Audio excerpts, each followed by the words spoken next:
que no te dividan, que no te separen. Ya estamos despiertos para ver el control.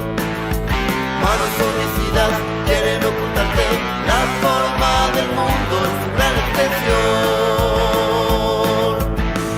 On infiltration instead of invasion, on subversion instead of elections, on intimidation instead of free choice.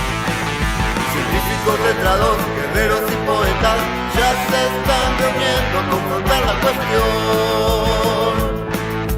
El agua no se curva, la tierra no se mueve, los cielos anuncian la sombra de un Dios.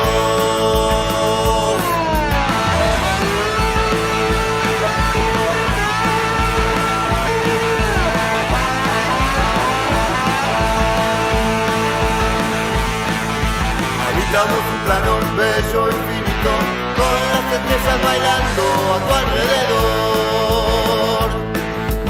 Y electromagnéticamente balanceados, la luna es la vida y el sol su motor.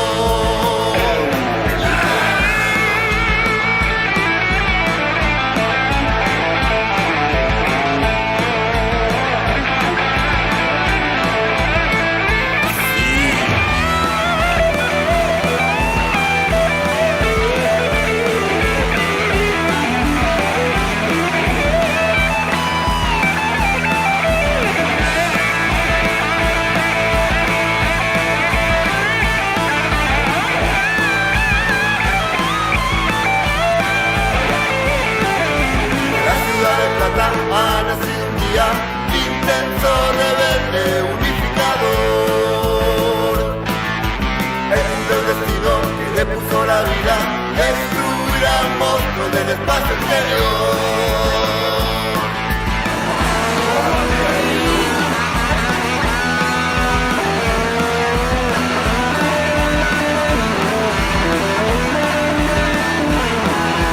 Ya lo padecimos, ya lo superamos, estamos atentos para entrar en acción. Que no te dividan, que no te separen, la luna es la vida y el sol su motor. Habitamos un plano bello infinito, con las estrellas girando a mi alrededor. Y electromagnéticamente balanceado, los cielos anuncian la sombra de un Dios. Los cielos anuncian la gloria de vos.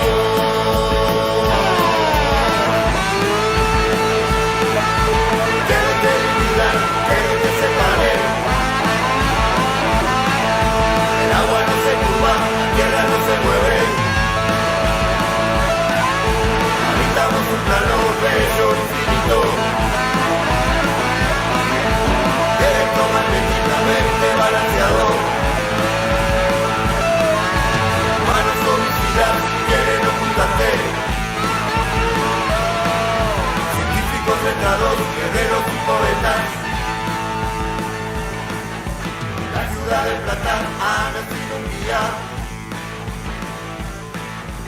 electromagnéticamente balanceado.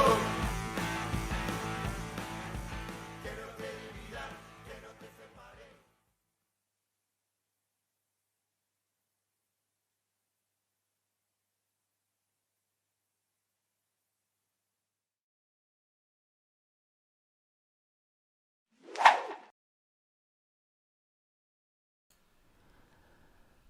¿Qué tal? Buenas noches, compañeros. ¿Cómo estamos? No voy a chillar mucho, que aquí en España es la 1 ya pasada de la madrugada.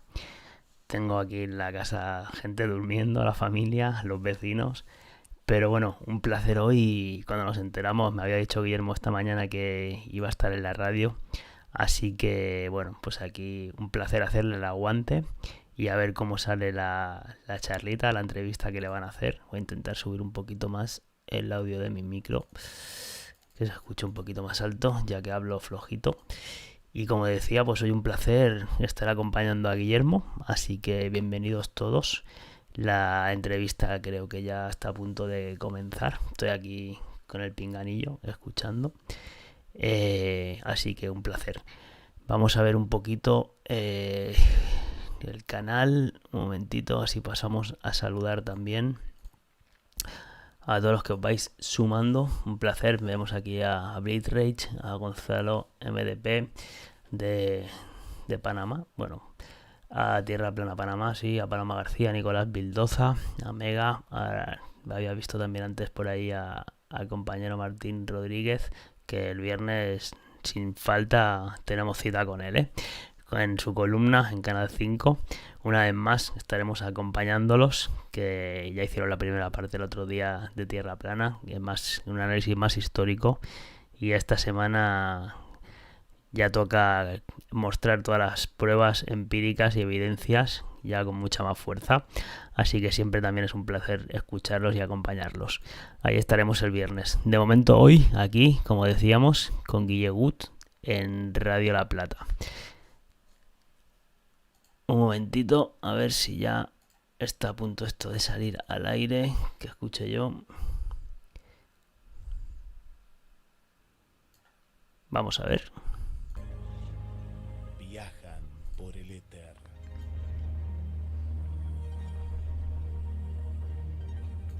A las puertas de Magonia. Le damos la bienvenida al conductor del programa, Carlos Matos. ¿Se escucha bien, compañeros? Buenas noches, Guillermo, ¿cómo estás? Buenas noches, Carlos. Una noche especial, te digo que hay mucha expectativa, mucha gente del otro lado. Sí, vos sabés que este tema lo vamos a desarrollar.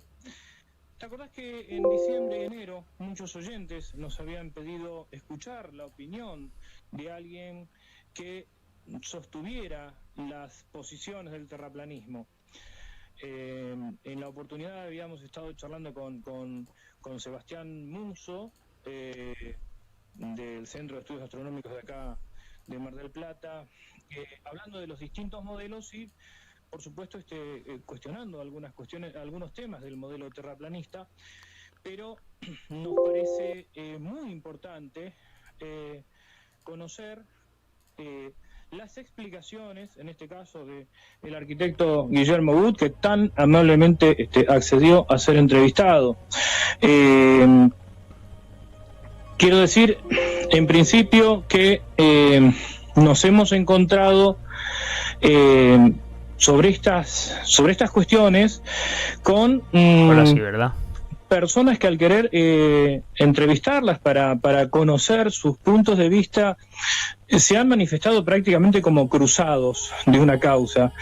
Distinta es la forma, el estilo de Guillermo Gut.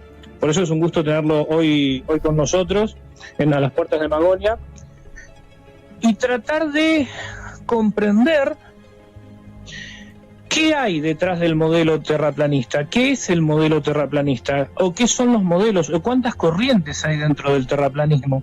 ¿Es simplemente una ruptura de paradigmas? ¿Es un cuestionamiento a la historia? ¿Un cuestionamiento a la ciencia oficial?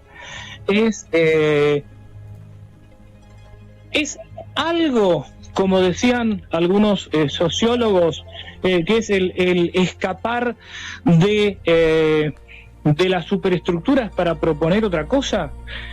¿Es realmente algo ingenuo? ¿Son ignorantes los terraplanistas? Porque también es muy fácil decir, esta gente no tiene ni idea, sin escuchar lo que dicen.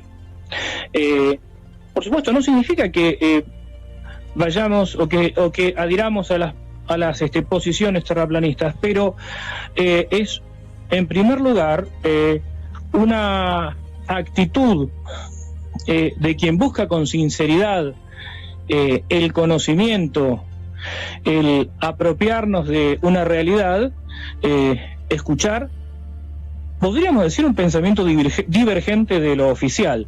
Pero bueno, vamos a a un informe primero sobre la cosmovisión imperante, para después charlar con Guillermo Gut, que hoy tempranito ya estuvimos tomando unos mates virtuales desde acá, desde Mar del Plata. Qué bueno, qué y bueno. Guillermo Gut desde Viña del Mar. Desde Viña del Mar. Bueno, te cuento, Guillermo, no sé si- sí, te cuento, Carlos, Sí. que hablando justamente del planeta Tierra, están escuchando por ejemplo, de Irlanda, del Reino Unido, de Alemania, de Rusia, de España, Canadá, Estados Unidos, bueno, y así te empiezo a nombrar Nicaragua, El Salvador.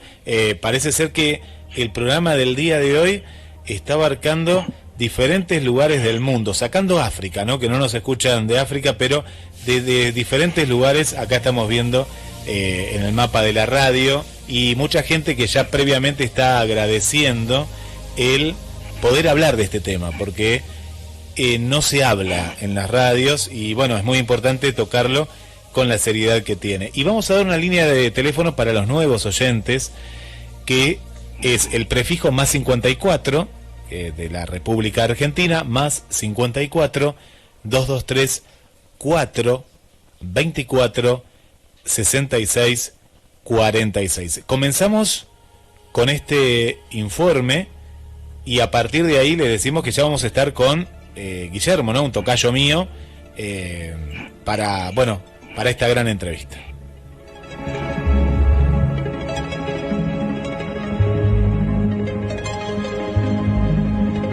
Es muy famosa la anécdota del huevo de Colón, a la que el navegante italiano le rompió un poco la cáscara para que se mantuviera parada en una mesa, y que se asocia con la supuesta novedosa idea de Colón de que la Tierra era redonda y que los sabios negaban. Anécdota famosa pero falsa, por cuanto los sabios de la reina y todos los sabios del mundo sabían que la Tierra era redonda desde hacía ya 2000 años. Solo la iglesia, que también lo sabía, insistía en que la Tierra era plana, bueno, porque le interesaba mantener a la gente en ignorancia. En efecto, que la Tierra era redonda siempre lo supieron los marinos, que veían cómo las montañas se hundían o surgían del horizonte según se alejaban o acercaban a la costa. Pero fue el sabio Eratóstenes quien 200 años antes de Cristo no solamente lo probó experimentalmente, sino que incluso llegó a calcular la circunferencia de la Tierra con un error de pocos kilómetros. Eratóstenes, nacido en Cirene, en la actual Libia, que entonces estaba bajo dominio griego, era un sabio al que se le debían varios descubrimientos, como el reloj de sol y la esfera armilar, un instrumento para calcular la posición de los astros. También se le atribuye haber dado el nombre a 44 constelaciones y 675 estrellas. Ptolomeo, uno de los herederos de Alejandro Magno y rey de Egipto, nombró a Eratóstenes director de la famosa Gran Biblioteca de Alejandría, que para entonces tenía unos 400.000 pergaminos, mapas, tablillas, y llegó a tener 900.000 antes de ser incendiada. Sucedió que un día le dijeron a Eratóstenes que en la ciudad de Siena, hoy Asuán, en la primera catarata del Nilo, había un pozo donde el 21 de junio, solsticio de verano, el sol iluminaba todo el fondo y no hacía sombra. Para comprender la importancia de esa información, hay que saber que en Europa y en el Mediterráneo las personas nunca reciben el sol a plomo, directo, vertical sobre sus cabezas, sino siempre con una inclinación que aumenta con el invierno. Este fenómeno se debe a que los rayos del sol solo caen verticales, perpendiculares a la Tierra, en los trópicos, 22 grados y medio al sur o 22 grados y medio al norte del Ecuador, según la inclinación de la Tierra. En esos tiempos, las mercancías bajaban hacia Egipto por el Nilo, pero subían en caravanas que durante centenares de años habían marcado una pista casi perfectamente orientada norte-sur. Eratóstenes organizó una expedición que midió esa pista, unos 500 kilómetros, y luego midió el ángulo de la sombra que el mismo día, 21 de junio, daba un obelisco en Alejandría. La diferencia era de unos 7 grados, por lo que calcular los 360 grados de la circunferencia total del planeta fue una simple regla de 3. Así Eratóstenes. No solo probó que la Tierra era redonda, sino que determinó cuál era su circunferencia, según él, de 39.600 kilómetros, frente a los 40.008 kilómetros que hoy sabemos que tiene. Es decir, un error de 400 kilómetros, menos del 1%. Cristóbal Colón lo sabía, pero como marino experimentado y gobernador que había sido de la isla de Puerto Santo en Madeira, también sabía otras cosas. Por ejemplo, el tiempo que un tronco ha estado en el mar, por los pequeños crustáceos y moluscos que en él se crían, y la distancia que ese tronco ha recorrido a la velocidad media de las corrientes. Conocía textos romanos sobre náufragos de aspecto asiático que habían llegado flotando hasta Europa. Eran esquimales, pero Colón los suponía chinos. Y Colón, por lo tanto, sabía que había una tierra relativamente cerca. Los sabios de Salamanca, comisionados por Isabel la Católica para examinar a Colón, afirmaban con razón que dado el tamaño de la tierra, China y Japón quedaban demasiado lejos y que nunca llegaría con los barcos de la época. Pero Colón se inventó un supuesto error de traducciones de los textos de Eratóstenes, según los cuales las diferencias eran menores y la tierra era más pequeña. La reina, viendo la absoluta y terca convicción del navegante y como poco tenía que perder, terminó ordenando que le dieran 3 barcos y que fuera lo que Dios quisiera. Y así Cristóbal Colón llegó al nuevo continente.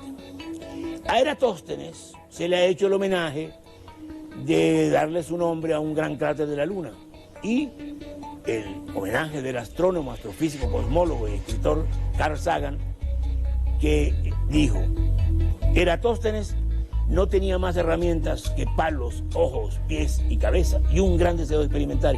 Y con esas herramientas dedujo correctamente la circunferencia de la Tierra con una enorme precisión y un porcentaje de error mínimo. Y en cuanto a quienes inventaron lo del huevo de Colón y de que él descubrió la redondez de la Tierra, eso quedará, como tantas falsedades que nos han contado, como uno de esos absurdos misterios de la historia.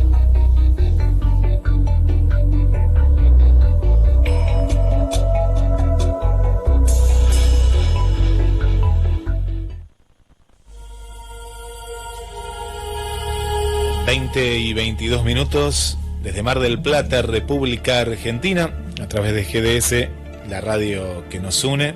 Mucha gente de Mar del Plata. Saludamos a Sebastián Muso, astrónomo, a Alejandro desde Sierra de los Padres y a Lorena, a Leo Málaga, Trina desde Washington, Estados Unidos, Valeria desde aquí, desde nuestra ciudad, María Coco Saavedra, una de las seguidoras fieles del programa. Bueno, mucha gente que lo vamos a ir saludando, gente que ya te está saludando al invitado de lujo que tenemos hoy. Y desde el estudio central de la radio, recordamos el teléfono para que se comuniquen, que es más 54 223 424 66 46. Nos dejan un WhatsApp, pueden mandar mensajes de voz también, que los pasaremos al final de la entrevista, mensajes escritos, y también en el chat de la radio, mensajes a la radio. Gracias, y voy al estudio 2 con el señor Carlos Matos.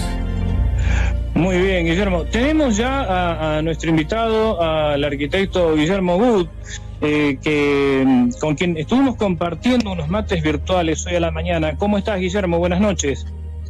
Hola, Carlos. Buenas noches allá, tocayo también, en Mar del Plata, mi querida, amada, hermana República Argentina, donde yo a veces digo que me siento más confortable que en casa. Así que para mí es un agrado, un tremendo gusto, me siento verdaderamente como en el living de mi hogar, compartiendo con amigos y familia, porque pienso que realmente hay muchas más cosas que las que nos unen que aquellas que pudiéramos creer que nos dividen. Así que muy agradecido por la invitación. Muy bien, Guillermo, muchas gracias. Antes de entrar en tema, bueno, a vos te conoce mucha gente, pero de todas maneras, ¿quién es Guillermo Wood? Bueno, a ver, esa es la pregunta más difícil que me han hecho. Porque es muy difícil, de alguna manera, describirse a uno mismo, pero simplemente te diría que soy un ciudadano bastante común en términos de mi formación, tanto escolar como académica y como historia de vida, en términos de ser un ciudadano bastante promedio a lo que la mayoría de nosotros probablemente seamos, ¿cierto? Hijo de un par de una profesora y de un arquitecto, con 2 hermanos, que nací en el maravilloso desierto de Atacama, en la ciudad de Calama, razón por la cual siempre me he sentido muy hermano boliviano, porque Calama, dicen los hechos históricos, que era territorio boliviano hasta la guerra del 79. Y yo que he sido muy latinoamericanista toda mi vida, así que me siento muy en casa tanto en Bolivia, en Perú como en Argentina. Y estudié en un ilustre colegio acá en la ciudad de Santiago, y después me recibí de arquitecto el año 1986, dedicado toda mi vida a la arquitectura, a la familia y a aquellas cosas que amo, que son la música, las artes visuales, la pintura y algunas otras cosas. That's all. Y caí en este mundo sin habérmelo esperado, nadie se lo esperaba, de la geocentría, el terraplanismo, el no esfericismo, o el adjetivo que quisiéramos ponerle. El hecho del desierto de Atacama, intuyo que hizo que elevaras al cielo la mirada en noches muy transparentes y contemplaras el firmamento y te preguntaras muchas cosas también. Ciertamente, claro, y también fui bastante aficionado a la astronomía desde bastante niño, a la geografía mucho. Siempre me interesaron mucho los mapas cuando era muy niño. De hecho, estuve hurgando por ahí, me encontré con viejos mapas que debo haber dibujado, o sea, a los 8 años. Entonces conocía bastante la geografía de nuestro mundo siendo bastante niño, y motivado yo creo que también por mi madre y mi padre me interesó el tema de a quién no le fascina el tema del cielo. Yo creo que la gran mayoría de los seres humanos nos fascinamos y caemos embelesados frente a esta magnífica exposición que es un cielo estrellado, ¿no? Así que también estudié un poquito como aficionado, ¿cierto?, las constelaciones más importantes, salía a observar las estrellas en la noche, miraba cómo iban cambiando a lo largo de los meses, su ubicación. He tenido un vínculo con eso, porque además uno, como yo vengo del mundo del diseño y de la arquitectura, eso, todo lo que dice relación con la fantasía espacial nos embriaga un poco, ¿no? Hay tanta creatividad detrás de la ciencia ficción, tanta creatividad, y esa no termina nunca de asombrarte y de embelesarte. Por los años que contás, naciste en plena carrera espacial. Por lo tanto, intuyo que tu infancia se vio influida por las noticias, las informaciones en el marco de la Guerra Fría, en la lucha entre la Unión Soviética y los Estados Unidos por un lado, y también las historietas. Me imagino que eso habrá ido modelando, como creo que nos pasó a varios de esta generación, ¿no? Donde los juguetes eran naves espaciales, eran globos terráqueos, etcétera, etcétera. Claro, pues, amigo querido, ciertamente que sí. De hecho, aprovecho de homenajear acá a la distancia a una tremenda revista que existió, que tuvo una vida de un poco más de una década, que fue la revista Mampato. Y siempre es bueno hacer un homenaje al gran Eduardo Armstrong, a Temo Lobos, a Isabel Allende y todo el equipo que produjo esa revista, que era una revista para los que éramos niños de 8 años, ahí en la década de los fines de los 60 y hasta fines de los 70. Y me acuerdo perfecto que uno de los ejemplares de la revista Mampato, justamente la emblemática y reconocida y archimundial fotografía de Buzz Aldrin, fotografado por Neil Armstrong en la superficie de la Luna, ¿no? Y que ciertamente me marcó mucho, porque justamente el año 69 yo tenía 8 años. Así que ciertamente coincido perfectamente y coincide con los hechos lo que tú me estás manifestando, claro que sí. Y ya vamos entrando en tema gradualmente. Si recuerdo esa fotografía, yo alcancé a ver muy poco, hasta los 6 años. De hecho, como mi madre sabía que iba a perder la visión, me enseñó a leer y escribir a los 4 años, y en el año 70 tenía 4 años, y me acuerdo de la foto que vos contás. y también de muchas otras fotos, como esa épica foto a la que vamos a aludir en algún momento, la de 1968 por el Apolo 8. Pero en este contexto, vos no te planteabas, no te cuestionabas la esfericidad ni el heliocentrismo, Guillermo. Absolutamente no, pues, amigo querido, para nada, porque lo cual demuestra algo que podría entrar en otros terrenos tal vez un poco más filosóficos, pero cuando tú llegas a constatar, a aceptar que la Tierra no puede ser como nos enseñaron, de algún modo, desde mi punto de vista, queda manifestado el hecho de que el ser humano es ingenuo y cándido. Es decir, tú no partes de la premisa que el otro te está mintiendo, en este caso las agencias espaciales, los gobiernos, el Estado, o quien sea, o los libros, o tu profesor. Partes siempre de la buena fe de lo que se te está transmitiendo se ajusta a la verdad. Por eso el viento terraplanista es tan duro, porque tienes que aceptar de algún modo que mucho de lo que nos han enseñado es efectivamente falso. Hubo un proceso en el cual vos en algún momento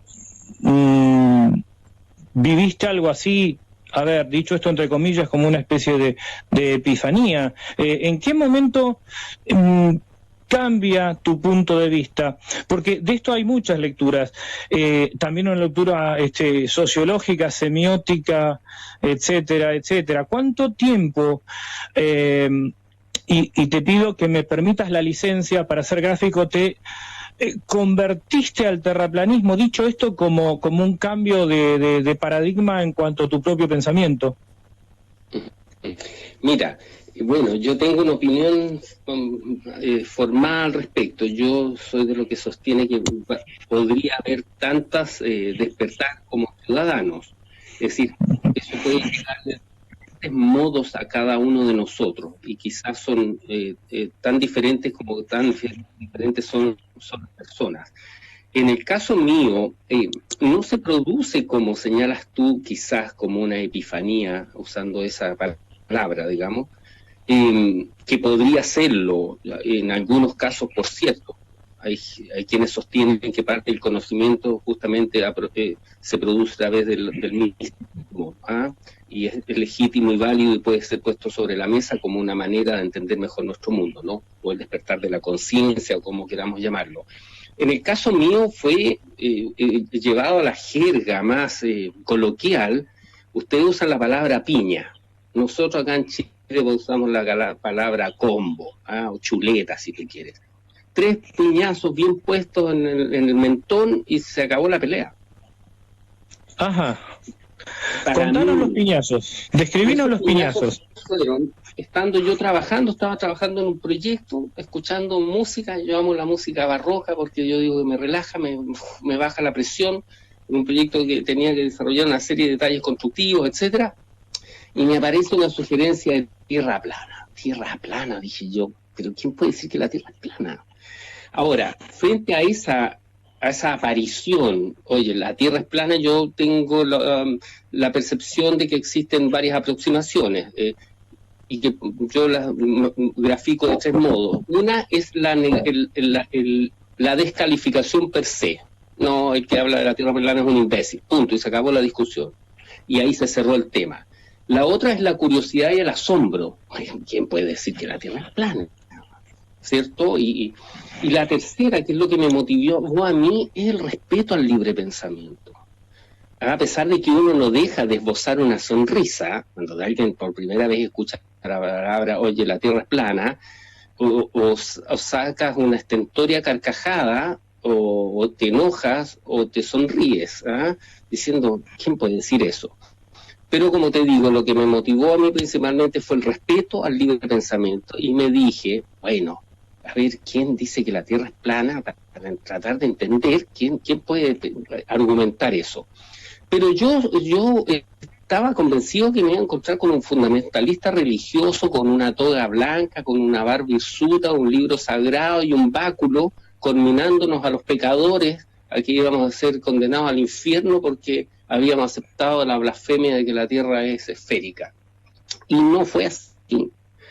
Fueron 2 videos básicamente los que abren esa puerta. Uno es de ODD TV, que es un canal estadounidense, que ha sido bastante censurado, por cierto, y otro video, y es un documento más bien que se llama Carta Abierta a Neil deGrasse Tyson, que fue desarrollado por Dave Murphy, un investigador inglés, que le hace 12 preguntas a este connotado, comillas, divulgador científico que es Neil deGrasse Tyson, el continuador de Carl Sagan en la serie Cosmos, en que esas 12 preguntas, y con esto cierro, hay 4 preguntas que son que tú estás tratando, tu cerebro tratando de entender qué es lo que está preguntando, porque es complejo.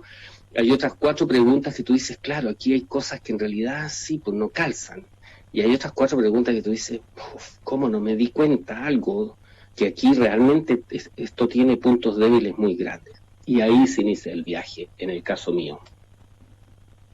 ¿Cuáles fueron las preguntas, si las podemos recordar, Guillermo?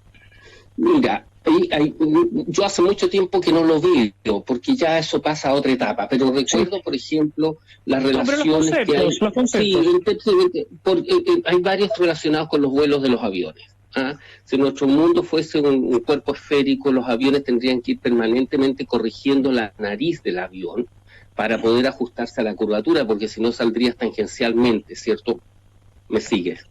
Sí, sí. De hecho, todos los que hemos volado notamos, pero con mucha claridad, es cosa de pararse al baño y caminar por el pasillo del avión, y tú percibes que el avión va inclinado, ¿cierto?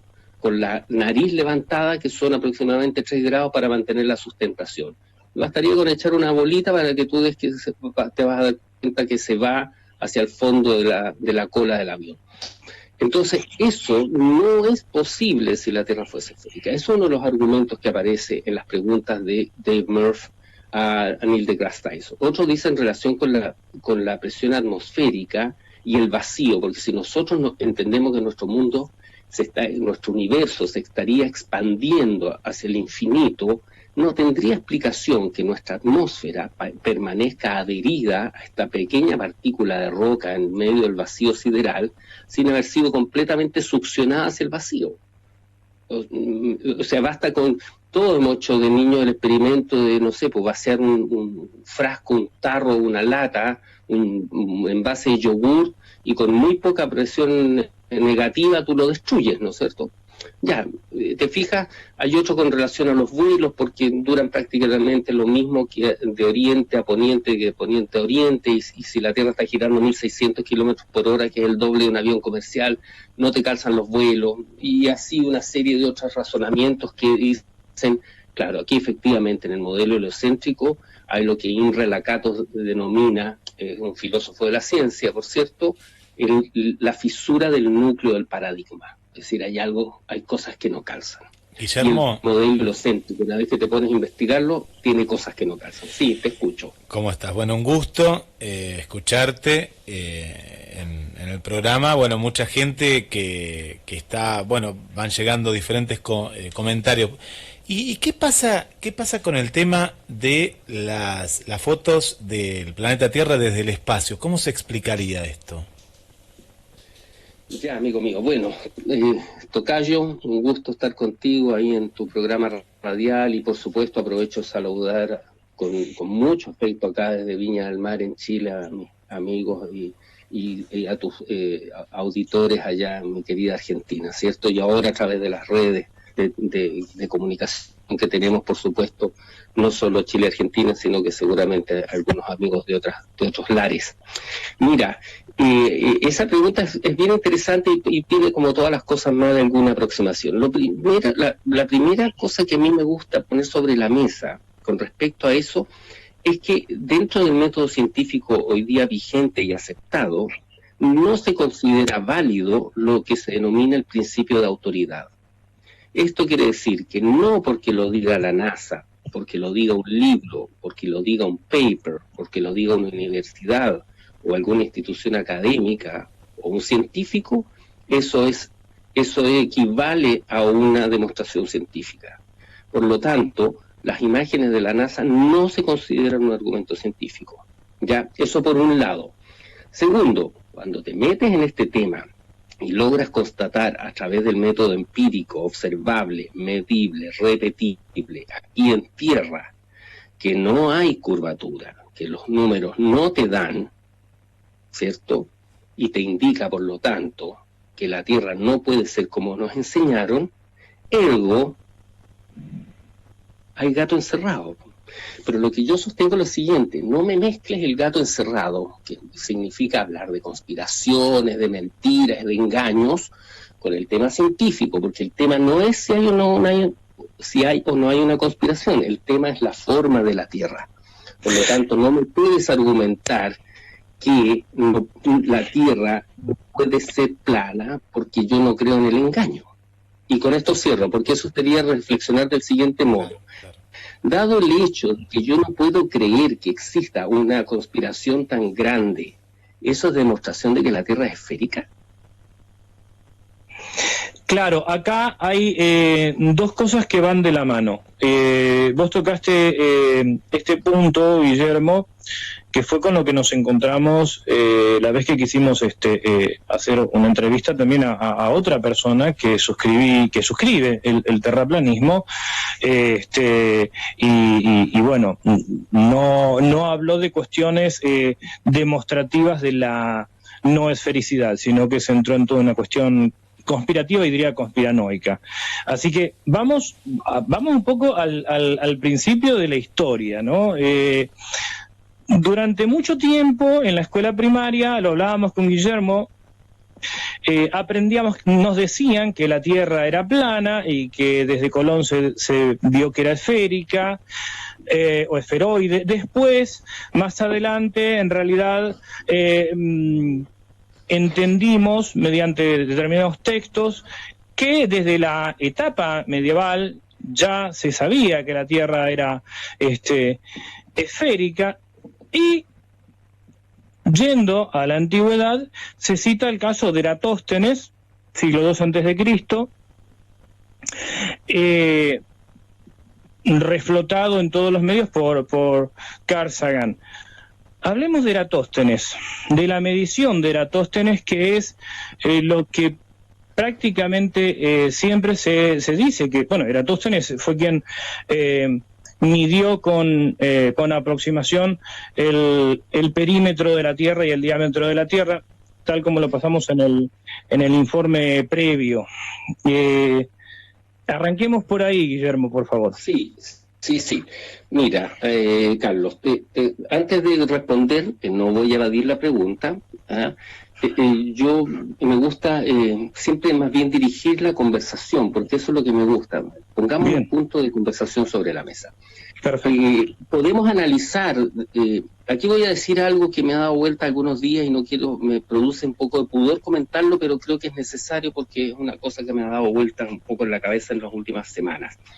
Cuando uno habla de ciertas cosas, desde la ignorancia que todos tenemos, porque todos somos en distintos grados ignorantes, ¿cierto? Solo sé que nada sé y aún de eso no estoy seguro, ¿no? Entonces, cuando uno toca ciertos aspectos y mencionas personajes, hechos, fechas o datos, cuando tú no eres un experto, ese argumento puede quedar como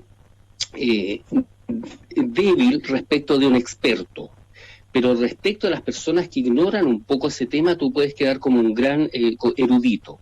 Y yo creo que las cosas probablemente no sean ni lo uno ni lo otro, sino que más bien un tono medio de grises, en que sabes algunas cosas, manejas algunas, y que para un experto pueden ser errores, y que para la persona que es menos versada puede parecer como algo conocido, o estoy diciendo más bien como que indicara que hay mucho conocimiento, y tal vez no es ni lo uno ni lo otro. Dicho esto, ¿por qué voy a esto? Porque las definiciones de ciencia también a lo largo del tiempo han cambiado. Los procesos de entender la ciencia tienen un tremendo desarrollo, ¿cierto? Desde la filosofía aristotélica, la clásica, ¿cierto? Después llegamos al Renacimiento.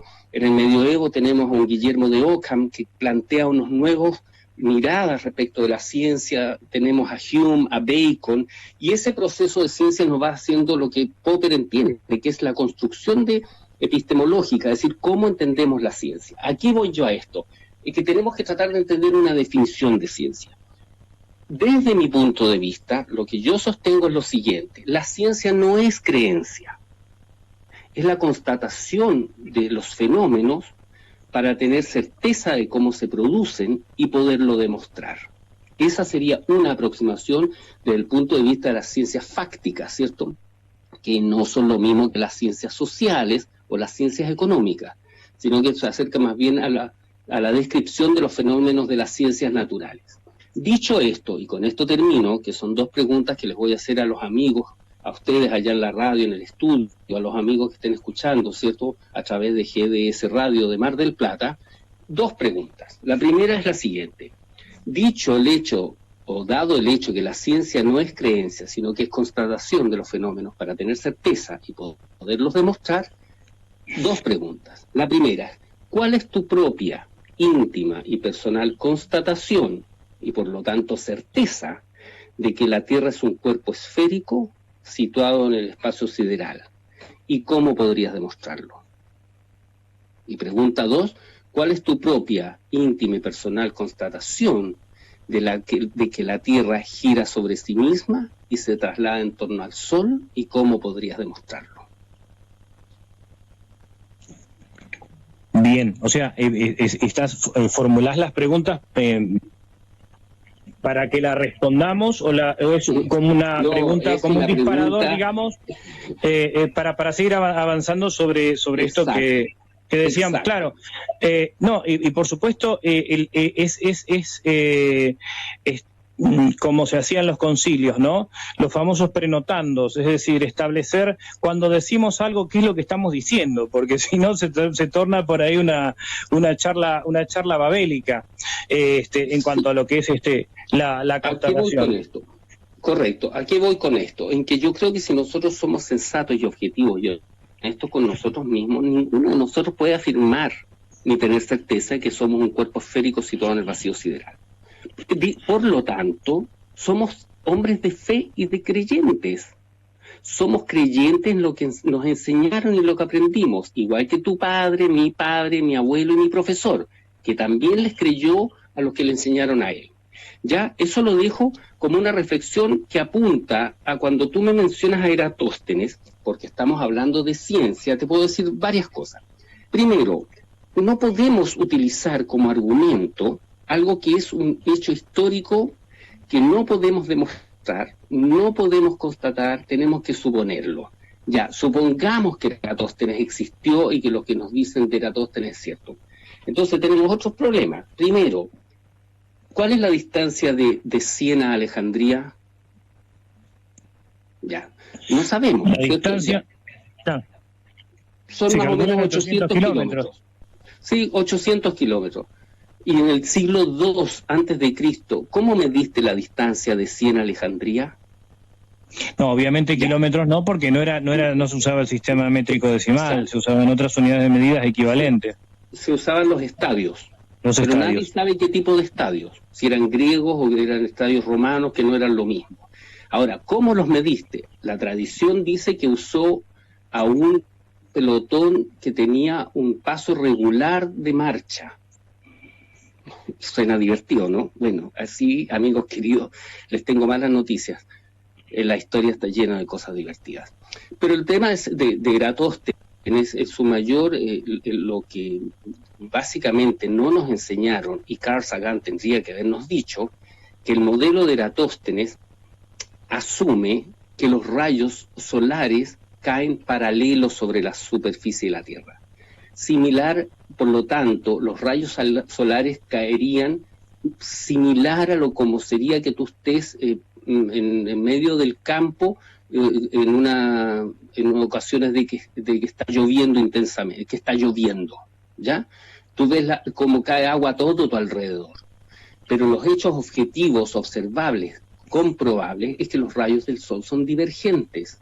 Y resulta que, por lo tanto, los cálculos de Eratóstenes son coincidentes del mismo modo si tú estimas, por lo tanto, con los números de Eratóstenes, una Tierra plana y un sol cercano, y te va a dar los mismos cálculos de Eratóstenes.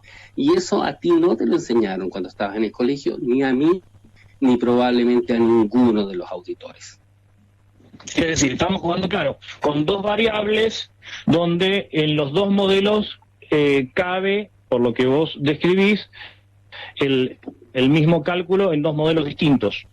Exacto, eso es. Por lo tanto, Eratóstenes no es una demostración de la esfericidad de la Tierra, porque los números te dan igual si asumes los rayos divergentes, cosa que es observable, y una Tierra plana y un Sol cercano. En cambio, justamente, no puedes demostrar que los rayos del Sol son paralelos, porque rayos solares no es lo mismo que luz, ¿cierto? En un día tú tienes todo el cielo iluminado, pero los rayos solares no son como la lluvia, como digo yo. Si tú estás parado en una cancha de fútbol y está lloviendo, tú giras en 360 grados y tienes la lluvia cayendo sobre tu cabeza, ¿cierto? A todo tu alrededor, digamos. En cambio, los rayos solares son observables divergentes. Es cosa de hay miles de fotografías que muestran el Sol con rayos crepusculares y con rayos divergentes. En este modelo, el Sol sería mucho más chico, estaría cercano, es decir, habría este modelo para ajustar, digamos, lo que veníamos charlando acerca de Eratóstenes. Al ser los rayos divergentes, necesariamente el Sol debería estar más cerca en el modelo de la Tierra plana. Guillermo San Martino, a ver. Sí, no tenía un pequeño corte, Guillermo, acá, por eso... No. Acá estoy con los oyentes. Quería saber sí, se está escuchando bien, ¿no? Perfecto.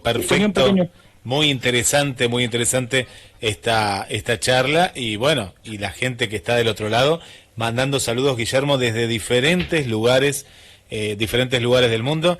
Así que adelante, Carlos. Yo después tengo también otra consulta, porque es muy interesante, Tocayo, la perspectiva, ¿no?, que se da al tema, pero adelante, Carlos. Sí, decíamos entonces que en este caso, ¿y a qué altura ubica este modelo el Sol, Guillermo? Mira, se estima que estaría aproximadamente entre los 6.000 a 7.000 kilómetros de altitud, ¿ya? Mira, a ver, te puedo hacer una especie de pasada de llave lateral. Yo creo que una de las cosas interesantes de este proceso, porque ciertamente es un proceso para todos nosotros, a ver, hay varias cosas que son importantes a mi modo de ver. Lo primero es que una persona que desea entender mejor el mundo en el que vive y la naturaleza en nuestra realidad, no puede negarse a otras miradas divergentes a lo que te enseñaron. Lo que sostengo yo es que un verdadero investigador, un verdadero científico, alguien que quiere conocer mejor la naturaleza de su existencia, no puede rechazar una corriente de pensamiento porque considerarla ridícula, anacrónica, o porque ser diferente de la que le enseñaron, estudió y aprendió, sino que necesariamente tiene que hacer una investigación, ¿cierto?, a estudiarla, analizarla, contrastarla, compararla, reflexionar profundamente sobre ella y después emitir una opinión. Cosa que no sucede. Por eso a mí me fascina el tema desde el punto de vista que no es mi materia, pero que no termina de asombrarme, que más bien orientado a lo antropológico, a lo sociológico, es por qué el hombre rechaza con vehemencia y con furia muchas veces un cambio tan radical de paradigma. Eso es una de las cosas que se hace más interesante en este proceso. Guillermo, hemos recibido una cantidad de, perdona, con esto, discúlpame, una cantidad de insultos, de descalificaciones, de denostaciones, porque simplemente estás cuestionando el modelo. Entonces eso se hace muy interesante desde el punto de vista antropológico, que como te digo no es mi área, pero a mí no termina de asombrarme, digamos. ¿Ya? Con respecto a eso, a mí me da vuelta el porqué de esta conspiración. ¿Por qué ocultar la verdad desde este punto de vista? Ay, amigo querido, esa es la pregunta. Claro, eso es muy interesante, porque es una pregunta muy de fondo y yo honestamente no tengo respuesta. Uno tiene aproximaciones. Yo cito siempre la anécdota de mi amigo Edgar Quevedo Vitque, un amigo terraplanista chileno, que siempre dice, pero viejo, hay muchas películas de misterio y de acción que solo al final de la película se entiende el motivo del crimen, ¿no? Tal vez nosotros cuando entendamos cuál era la razón, vamos a decir, mira, esto era así de obvio. Yo tengo varias capas, porque probablemente como muchas de las cosas de nuestra realidad, de nuestra existencia, de nuestro mundo, tiene distintas veladuras, ¿no? Distintos layers, superficies, capas, como queramos llamarlo. Una de ellas es lo más pedestre y vulgar, dinero. Yo siempre pregunto a las personas, ¿tú sabes cuánto dinero recibe la NASA? Y la gente siempre me mira con cara de signo de interrogación. La NASA recibe 52 millones de dólares diarios. O sea, cada 24 horas la NASA recibe 52 millones de dólares, desde los 50 o 60. Y lo que yo me pregunto, no es solo lo que robas, porque eso es un robo, ¿cierto?, a los contribuyentes de Estados Unidos y otras partes del mundo, sino lo que dejas de hacer con ese dinero. Yo siempre me pregunto, en el caso de Mar del Plata, una ciudad populosa, una ciudad de tamaño medio en Argentina, no es una ciudad pequeña, no es la más grande, pero ¿cómo le vendría a una ciudad como Mar del Plata 52 millones de dólares una vez en su vida, en su historia? Entonces tenemos lo pedestre, lo vulgar, lo ordinario, lo rasca, digo en Chile, robar. Segundo, yo estimo que si entendemos que el conocimiento es poder, ¿qué es la ignorancia? Falta de poder. Nos quieren robar poder, porque no lo tengo tan claro, pero si la Tierra es plana, evidentemente lo que digo yo, aquí hay un gato encerrado debajo del gato encerrado, pero no nos concentremos en eso. Y lo tercero es lo que tú, después de romperte el coco tratando de analizar, y como no le encuentras respuesta, tienes que entrar en terrenos que no dicen relación con lo fáctico, demostrable, tal vez empíricamente y científicamente, y que por lo tanto va con toda seguridad dentro del terreno de lo espiritual. Algo desean ellos de la naturaleza poderosísima del hombre, que está en su interior, tal vez los rosacruces le llamarían el átomo chispa de espíritu divino, el alma será para otros el poder del yo, no tengo idea, no lo sé, pero hay algo muy valioso dentro de los seres humanos, de tanto poder y tanto valer, que ha llevado a algunos grupos de execrables sujetos a mentirnos con la forma del mundo. Pero vuelvo, y con esto termino, no es el tema de la conspiración, atengámonos al método científico. El método científico indica que la Tierra no puede ser esférica y que es plana y estacionaria, y eso es comprobable por simples observaciones, como las que ustedes saben, habrán escuchado, que se puede hacer desde Colonia, en Uruguay, observando los edificios de Puerto Madero en Buenos Aires, donde los números simplemente no te dan. Por ejemplo.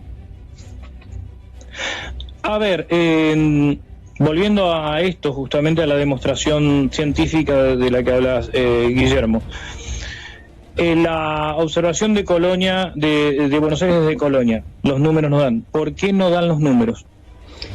No dan los números porque tú, entre Colonia y Puerto Madero, la Rampla está más o menos a 7, 8 metros sobre el nivel del río de la Plata, ¿no?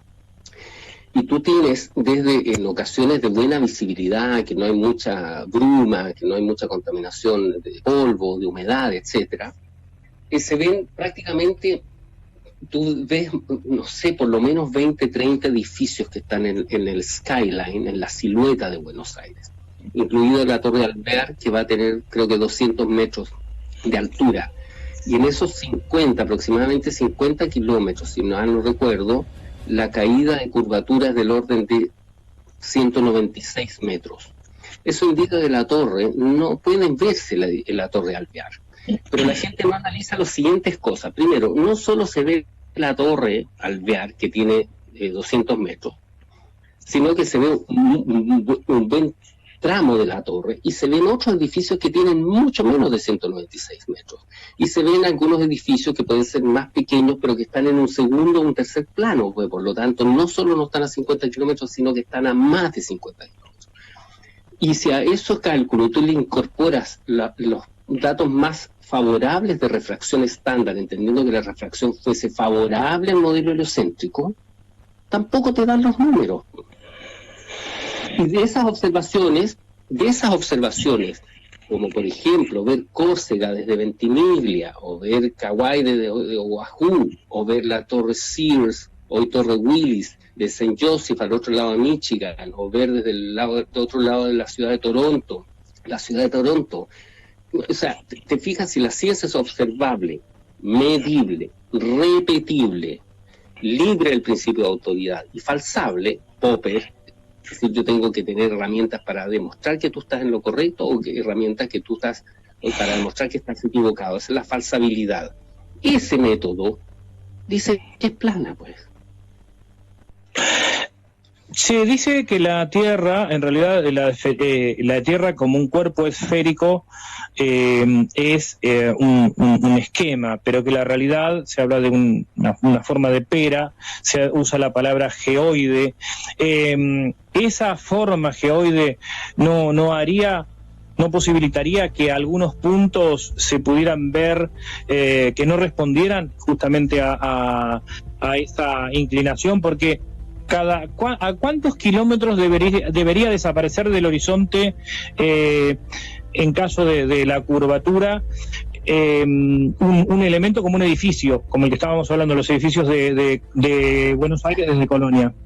Mira, eso se puede sacar en base, existen las tablas de Bakashba, que era un matemático indio, existen las tablas de Robotham, que es un investigador, ingeniero, inventor inglés, fines del siglo XIX. Y tú, a través de geometría pitagórica, trigonometría esférica o geometría pitagórica, puedes calcular cuál es la caída de curvatura. La caída de curvatura, porque tú, que yo ya la tengo más estudiada, hay números que lo tengo más en mi cabeza, otros menos, pero en 5.000 metros, ¿por qué tengo 5.000 metros más o menos en mi cabeza? Porque es algo que podríamos experimentar, son 5 kilómetros. En 5 kilómetros la caída de curvatura es 1,92 m. ¿Ya?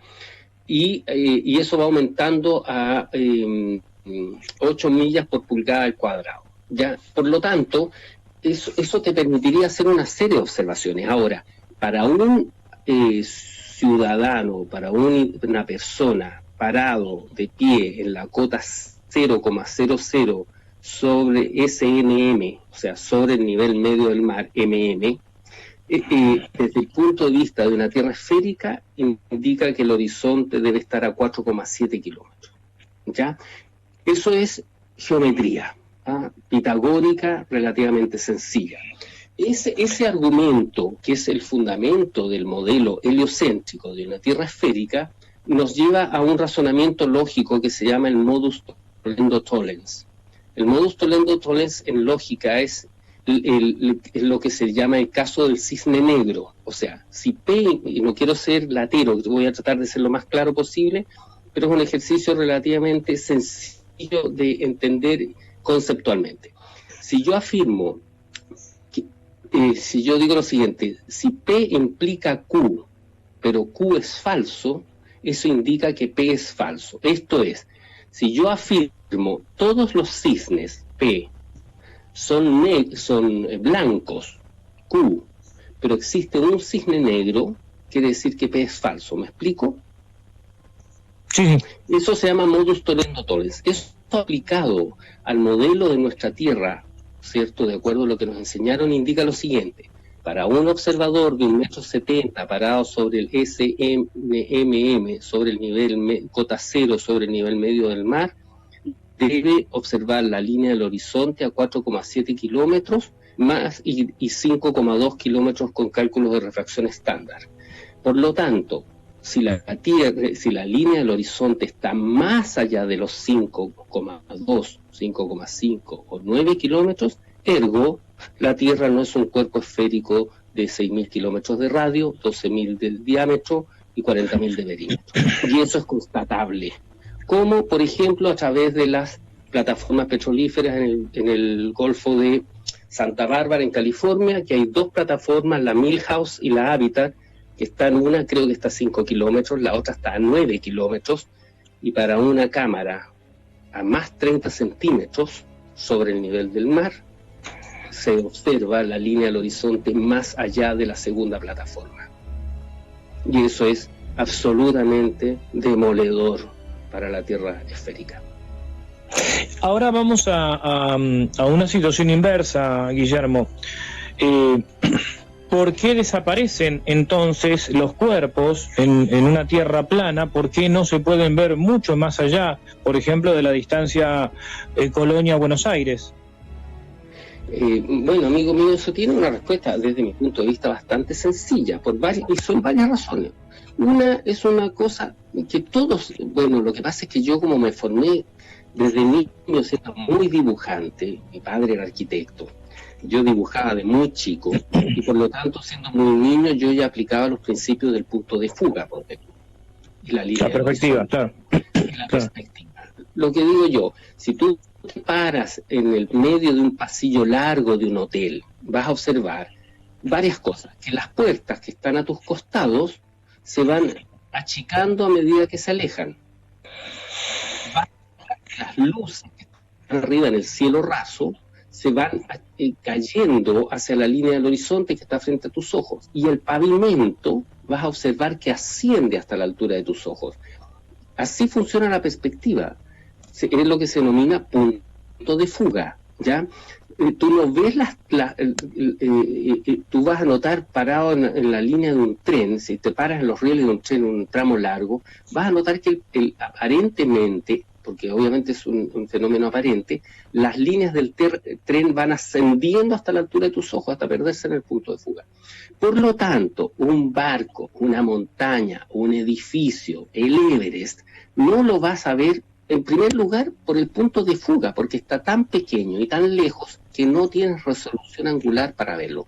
Y por otra razón muy obvia, además, porque delante de eso tienes miles de otros elementos que te obstruyen la vista. De partida tienes otras ciudades, otros cerros, y además todos los elementos climáticos y atmosféricos.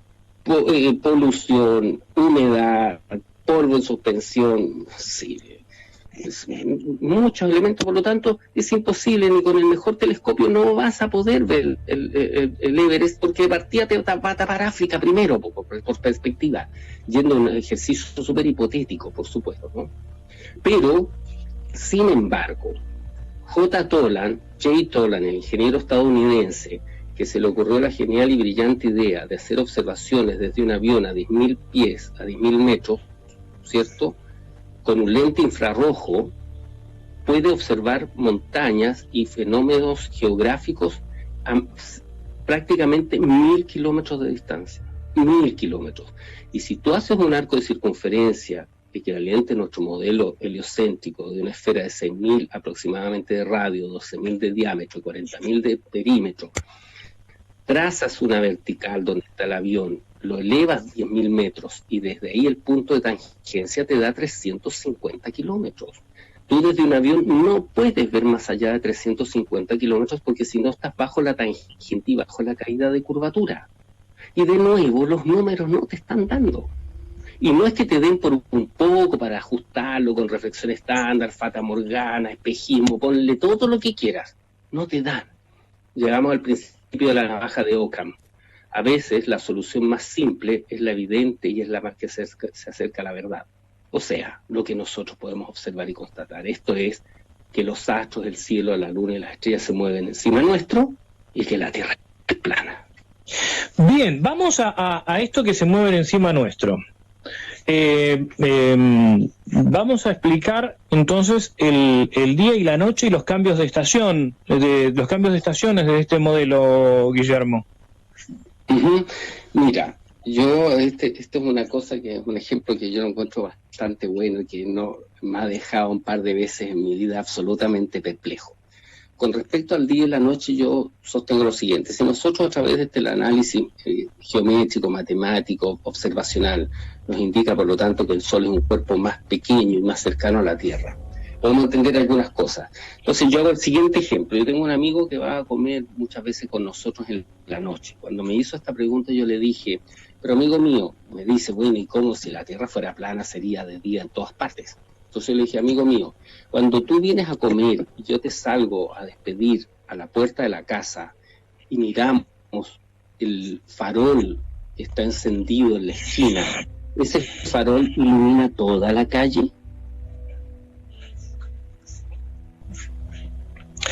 Es decir, que la noche, a ver, vamos a ilustrar, a graficar. Primero, el modelo, vamos a hacer una especie de cartografía terraplanista, Guillermo Gut, para poder explicar esto. ¿Cómo sería un mapa, el mapa de Gleason, por ejemplo? ¿Cómo sería la cartografía de la Tierra plana y sobre esa cartografía cómo se mueven los cuerpos? Sí, bueno, como dato anecdótico, ¿tú sabes qué es lo que me correspondió mi amigo? A ver. Me dijo que sí, pues. Y a veces yo a pesar de que trato de ser muy respetuoso, a veces no puedo evitar soltar una carcajada.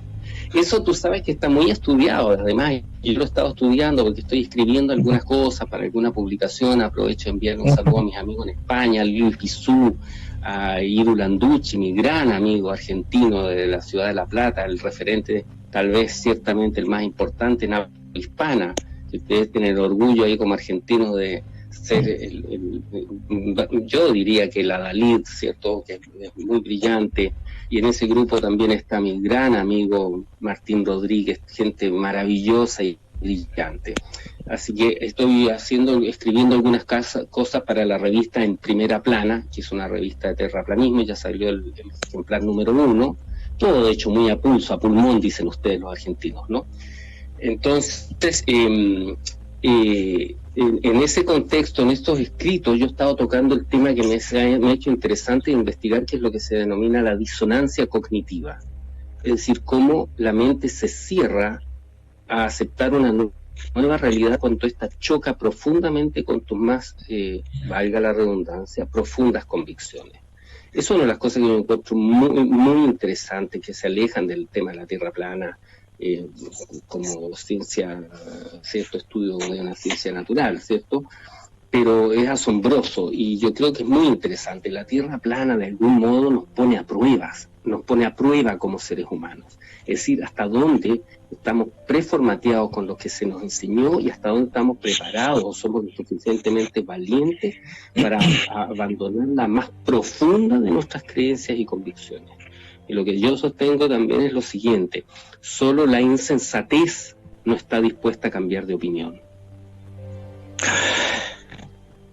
Seguro, siempre es bueno poder revisar cada una. Creo que es un principio de la ciencia, ¿no? Y un principio del pensamiento, del libre pensamiento, el someter a revisión todas estas cosas. Pero, digamos, de todo esto que estamos hablando, y tomando el principio de Ockham, ¿no articula mejor el modelo esférico y heliocéntrico todos estos fenómenos? Pero antes de esta última pregunta, yo quisiera retomar lo anterior, que explicáramos un poquito, que nos expliques cómo sería la cartografía de la Tierra plana y cómo se mueven los astros para poder explicar, por ejemplo, el día, la noche, los eclipses y las estaciones. Sí. Oye, ustedes no tienen comerciales en el programa radial, porque ya parece que necesito algo en mi gaznate. Pero vamos a... Sí, pero vamos a... nos apropiamos del entrevistado. Guillermo San Martino, a ver si... No, comerciales, en realidad que estamos atentos a la charla con vos, Guillermo. Sí. Pero bueno... Sí, te damos unos minutos para... No, amigo, que claro que una sí. copita que tiene un poquito de espumante. Así que qué rico, qué rico. Muy bien. Bueno, me acordé del Fernet que toman ustedes, que mi amigo Roberto Pons me trajo de regalo cuando estuve acá en Chile. Una bellísima persona de Rosario. Bueno, ahí están. El propio de Córdoba. Mientras vamos mandando saludos a las amigas y amigos de la radio. Está Ricardo Ferrera escuchando el gran programa Las Puertas de Magonia. Saludos a vos, Carlos, te manda saludos, Guillermo, a vos también, a todo el equipo desde Inglaterra, del Reino Unido ahí. Voy con más porque voy a hacer uno detrás de otro porque hay muchos saludos. Hola gente, Flavio Vega desde San Francisco, provincia de Córdoba, le mandamos un saludo. Para Eddie, vamos Guillermo, grande, la tierra es plana y nos pone un dedito para arriba ahí, un abrazo Eddie. Lina, saludos desde Colombia. Nelson Pina, saludos a Guillermo, bueno, un saludo también para ti, gracias por estar. Más saludos que nos van llegando por diferentes medios. Mario también manda un saludo acá para todo el equipo de la radio, pero muy interesante. Mensajes que nos van llegando al 2234-246646. Saludos con brazos gigantes para la radio y para Guillermo Corazón Ud. Vivimos en un reino plano desde Bolivia. Bienvenida Bolivia. Saludos al gran Guillermo desde Córdoba, Argentina. La verdad siempre sale a la luz. Edu y F. ¿Qué más tenemos por aquí? Nos siguen llegando mensajes. Excelente trabajo GDS Radio. Felicito a todos por permitir que nuestro querido arquitecto Guillermo nos muestre un poco el modelo que muchos comenzamos a constatar como verdadero. Esteban, Guille, Carlos, muy buenas noches. Qué interesante el tema de hoy. La mayoría de nosotros repite conceptos sin tener la certeza de su veracidad. Por eso es tan interesante escuchar otras posturas de supuestas verdades indiscutibles como la de la Tierra, que la Tierra es esférica. Gracias a Guillermo por compartir sus conocimientos y fundamentos con todos nosotros. Abrazo grande. Esteban Lingeri desde Bahía Blanca, nuestro querido amigo. Bueno, siguen escribiendo acá, tratamos de saludar a todos, hola, hoy terraplanismo nos ponían temprano, excelente. El que dice que la Tierra es como nos la enseñaron y no quiere ver o estudiar de otra forma porque es una tontería en sí, ya es una tontería ese acto de creer que todo está bien. Lo bueno sería rever lo obvio. Saludos al tocayo. Por aquí Carlos también nos manda mensajes, muchísima gente, un tocayo tuyo en este caso, Carlos Matos, muchos mensajes, Cintia de Tucumán, por acá veo, Vanessa, Esther, pero saludamos en general a todos porque son muchos los mensajes que nos van llegando. Sí, yo decía, Guillermo, que también quiero decir algo, me parece que de la misma manera que nosotros escuchamos con total respeto a la gente que sostiene el terraplanismo, creo que no es justo que desde algunas personas que sostienen el terraplanismo prácticamente consideren necios o estúpidos a quienes no lo sostenemos. Esto también tengo que decirlo porque entiendo el fervor, el apoyo y con que muchos oyentes terraplanistas se están escuchando y bienvenido sea, ¿no? Pero digo, algunos mensajes tienden como a subestimar otras posiciones y creo que entiendo que ni siquiera el arquitecto Guillermo Good adheriría a una subestimación de una opinión divergente desde el terraplanismo. Eso me parece que también es bueno dejarlo claro, Guillermo San Martino. Pero, Carlitos, perdóname, sí, Guillermo, ciertamente, no cabe duda de ello. De hecho, yo procuro y he procurado, y creo que mis 4 años de larga data han intentado siempre ser muy respetuoso. En ocasiones he sido irónico, sí, tengo que admitirlo, pero la ironía no es lo mismo que un ataque personal. No, por supuesto.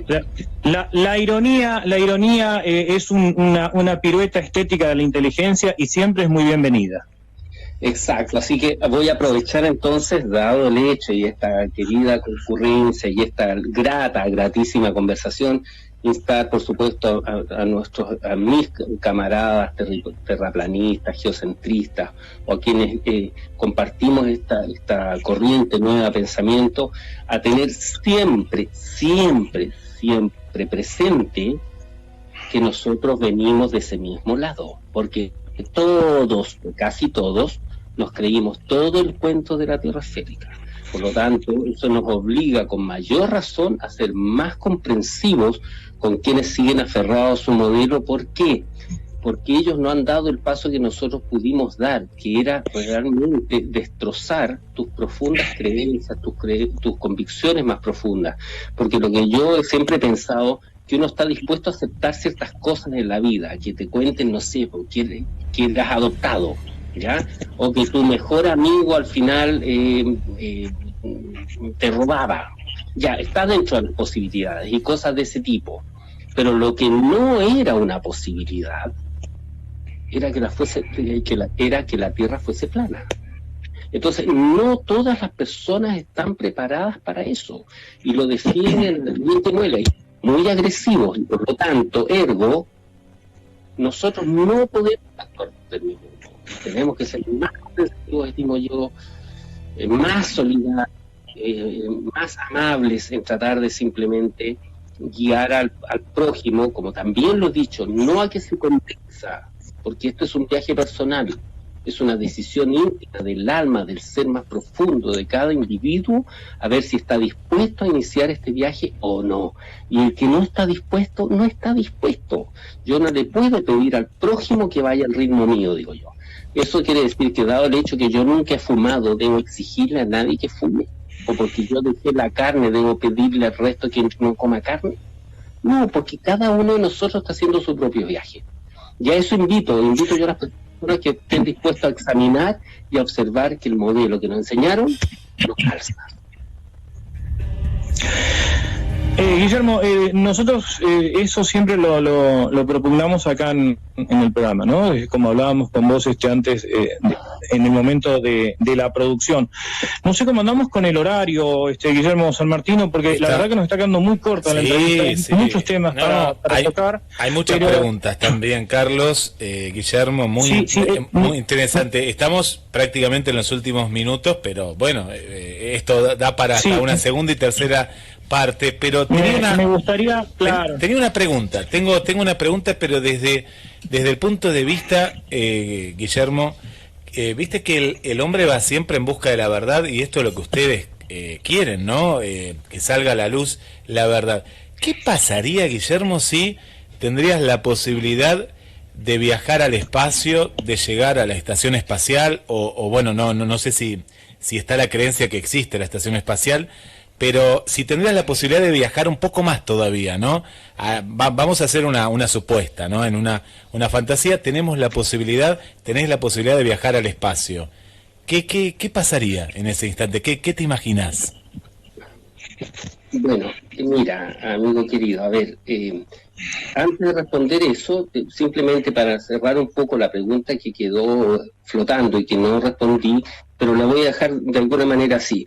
En los fenómenos del cielo, del firmamento, tanto el día, la noche, las estaciones, los eclipses, tienen respuesta en el modelo plano también, con algunas diferencias, con algunos principios diferentes, pero dan respuesta consistente a los fenómenos que tú me preguntaste, para que aquellas personas que quieran estudiarlo, ahí están.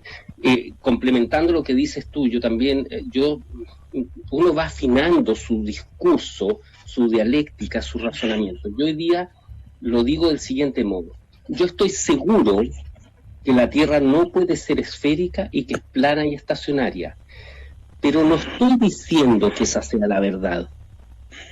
No estoy diciendo que este modelo el día de mañana no podría cambiar, porque si así como está cambiando hoy día nuestra mirada para pasar de una Tierra esférica a una Tierra plana, el día de mañana podría pasar de una Tierra plana a otra cosa que es inimaginable para nosotros hoy día, ¿ya? ¿Por qué? Porque trato de ser consistente con lo que digo. Si nosotros entendemos, por ejemplo, analizando el libro La estructura de las revoluciones científicas de Thomas Kuhn, en la cual él señala que justamente para que un paradigma cambie tiene que haber un proceso lento que toma tiempo, en que el viejo paradigma pasa a ser superado hasta que quedan solo los viejos románticos aferrados al antiguo paradigma. Eso mismo podría pasarnos a nosotros el día de mañana, porque ninguna persona sensata que realmente quiere, como decías tú recién, alcanzar la verdad, se puede cerrar a que alcanzaste una porción de verdad y esa es la última. ¿Me entiendes? Siempre puede haber una verdad ulterior. Y eso también significa que el día de mañana, y con eso respondo tu última pregunta, si nosotros viajáramos al espacio sideral y vemos que la Tierra es esférica, ¿qué diríamos? Que estábamos equivocados. ¿Cierto? What's the problem? El tema está en que el turismo espacial me lo vienen ofreciendo desde que yo tenía 8 años. Es decir, tu posición es consistente con lo que decía en su momento, yo no me acuerdo, no quiero hacer una mala cita, de que creo que Bachelard, ¿no? Que se conoce en contra del conocimiento anterior también. En parte es una forma de hacer ciencia. A mí me quedan acá un montón de preguntas, Guillermo. Por ejemplo, si la Tierra es plana, ¿por qué varía el peso en diferentes latitudes? Esa es una de las preguntas. Otra es, ¿por qué las estrellas giran en sentido contrario de un hemisferio a otro? Yo no sé si vamos a poder responder todo esto hoy porque queda muy poco tiempo, Guillermo San Martino. Tendríamos que en el futuro por ahí concertar otro encuentro porque nos ha quedado muy corto el tiempo, muy corto realmente, para poder charlar este tipo de cosas. Y Guillermo, yo quería decir, Guillermo, que estás haciendo replantear a oyentes de ciertas cuestiones, no voy a decir los nombres porque yo acá estoy leyendo todos los mensajes, pero dice, pero me está haciendo replantear mi tal teoría y tal otra, así que la charla es muy rica en los conceptos, y la verdad que me parece que esto en un horizonte cercano debería tener, si vos querés, tocayo, una segunda parte, porque sí, hay un montón de preguntas y respuestas que es muy interesante este diálogo que hemos tenido hoy en la radio. Y claro, bueno, amigos queridos, mira, a ver, yo te puedo agregar algunas cosas, porque yo creo que parte de la sensatez también es la humildad en el buen sentido, porque todas las palabras uno les puede buscar una vuelta de tuerca. Los terraplanistas, obviamente, no tenemos respuesta para todo. Por cierto que no, porque estamos recién estudiando. Hay gente que me hace preguntas, a veces, bueno, yo hice clases, y yo siempre dije, no existen las preguntas tontas, y sigo pensándolo, pero a veces me pregunto, me dan ciertos matices, porque la gente te dice cosas como, pero los terraplanistas ni siquiera tienen un mapa de la Tierra plana. ¿Cómo vamos a tener un mapa de la Tierra plana si estamos recién estudiándolo todo desde cero? ¿Te fijas? O ¿por qué no te tomas un avión y te vas al borde de la Antártida? Ya, sí, y tú crees que llegar y arrendar un avión, no sé, y el equipo, la logística, los millones de dólares, cosas un poco pueriles, cosas un poco pueriles, que es distinto un ejercicio hipotético, como el que me dices tú, bueno, supongamos que pudiéramos viajar a la ICS, ¿ya? Eso es diferente a decir hagan esto, porque del dicho al hecho hay mucho trecho. Entonces, lo que quiero decir es que nosotros no tenemos respuesta para todo, pero tenemos respuesta para muchas cosas. Pero a los amigos auditores hay una cosa que a mí me hace mucho sentido y que siempre trato de ponerla sobre la mesa. Y con esto tal vez ir terminando y dejaremos las puertas abiertas para una nueva conversación, en la que me gustaría más invitar a alguno de mis otros amigos, qué sé yo, tú tienes a nuestro querido Iru, que como te digo está allá mismo en Ciudad de la Plata, está Martín en Ibiza, aunque él es uruguayo, está Ricky Schmidt en Texas, hay un chico que es físico, estudió en la Universidad Nacional de Cuba, vive en Bolivia, Moisés, tremendo aporte hoy día, porque se sigue sumando gente del mundo de las ciencias, del mundo de la ingeniería, de la arquitectura, de la geomensura, etcétera. Lo que sostengo yo es lo siguiente, mira, muchas de las dudas cuando nosotros apelamos a los vacíos que podemos tener con respecto a la forma de la Tierra, la mayoría de ellos, por no decir todos ellos, o su gran mayoría, dicen relación con el firmamento y no con la Tierra.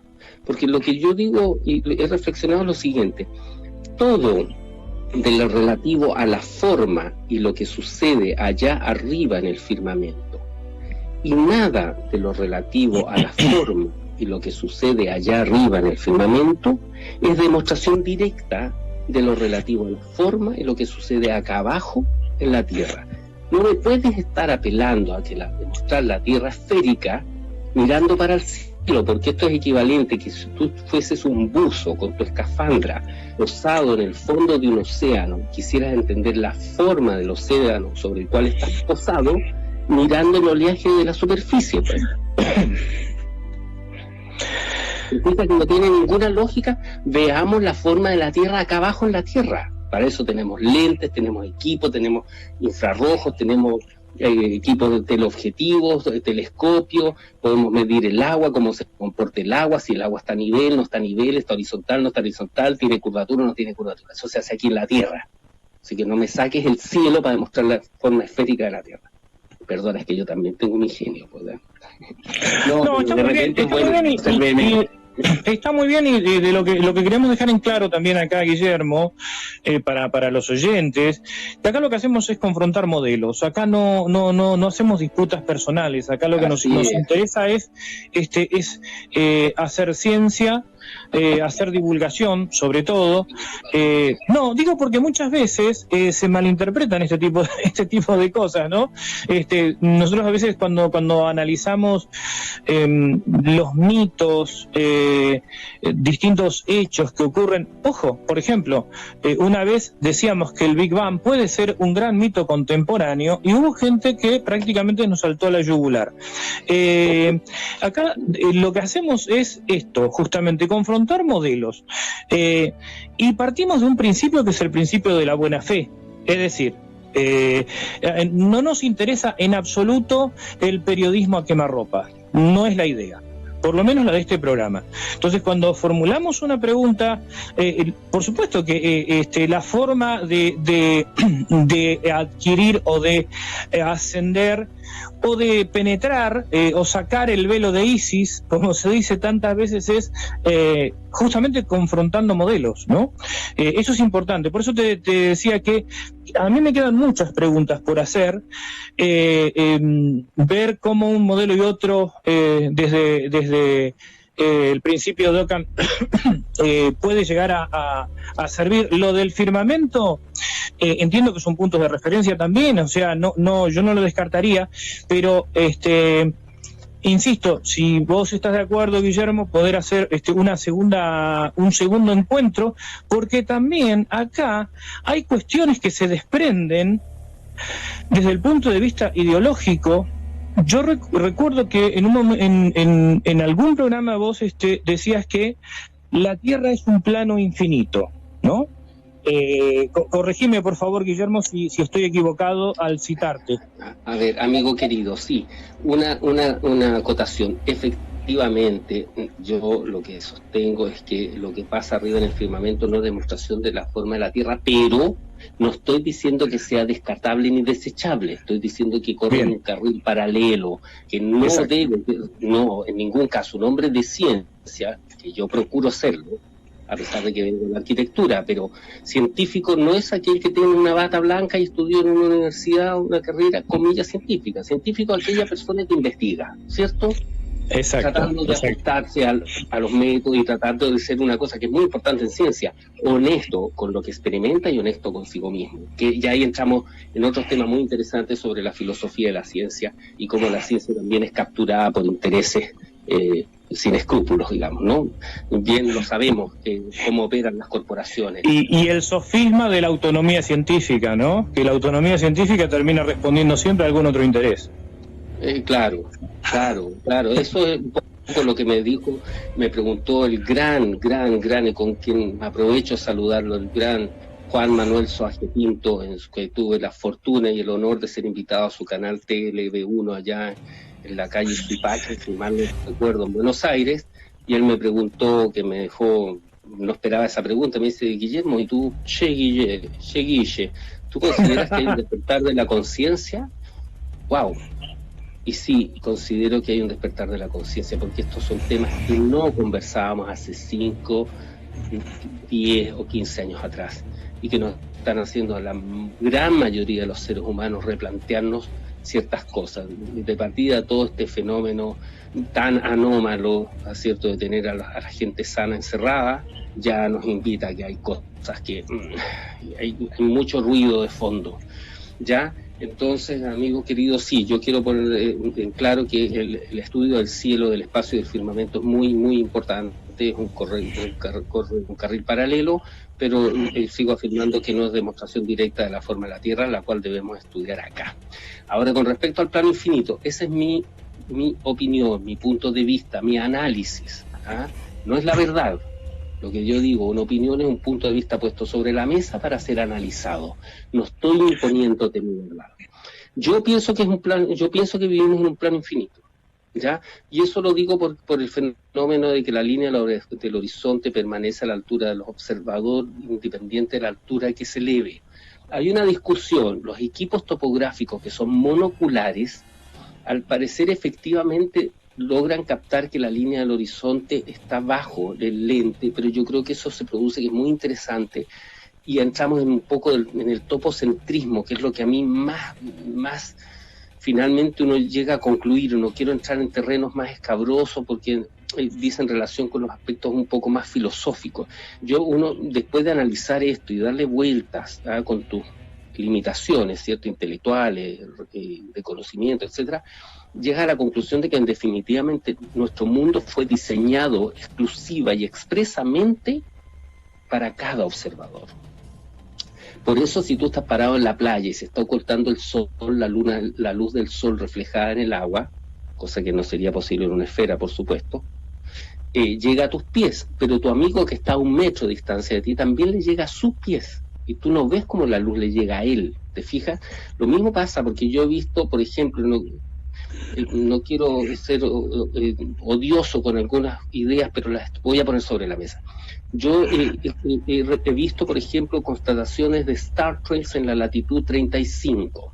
Eso quiere decir que se produce un giro en torno a un punto focal en la latitud 35 en fotografías que he visto. ¿Por qué? Porque tal vez si tú estás apuntando a un punto visual X, tu punto de fuga va a ser ese. O sea, nuevamente el Star Trek se va a producir dependiendo del observador. De hecho, el tema del giro de las estrellas se responde de ese modo. No es lo mismo estar en el norte que mirar al norte y que mirar al sur, ¿ya?